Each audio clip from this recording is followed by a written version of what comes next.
আচ্ছা বা বউ আর বান্ধবীর মধ্যে পার্থক্য কি? তুই তো সহজে বুঝবো না, তোকে না সহজ করে বুঝে দেই, শোন। মনে কর বউ হলো টেলিভিশন, আর হচ্ছে যে বান্ধবী হচ্ছে মোবাইল। টেলিভিশন অর্থাৎ বউ ধর বাড়িতে থাকে সব সময়, আর মোবাইলে তুই যেটি ইচ্ছা সেটি ঘুরবে পারবো। জিঙ্গা বান্ধবী বাড়িতে থাকলে দেখবো খালি টিভির দিকে হামাকের চোখ, আর মনটা পড়ে থাকে হচ্ছে মোবাইলের দিকে।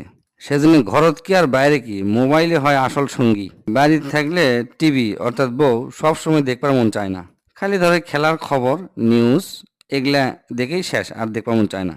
আর মোবাইল দেখবো সারাদিন দেখবার মন চায়, যেখানে খুশি যখন খুশি যা খুশি তাই দেখবার মন চায়। টিভি একবার খরচ করে বাইরে নিয়ে আসবো, আর সিমকা তেমন খরচ নাই। মোবাইল অর্থাৎ বান্ধবী সেই ব্যয়বহুল, সব সময় টাকা তোলা লাগে, এমবি তোলা লাগে। বান্ধবীর মুখায় রেস্টুরেন্টে নিয়ে যাওয়া লাগে, ইটি নিয়ে যাওয়া লাগে, উটি নিয়ে যাওয়া লাগে, খালি খরচ আর খরচ। চেহারায় টিভির সাইজ বড়, ওজনও বেশি, জিঙ্গা বউ। আর বান্ধবী অর্থাৎ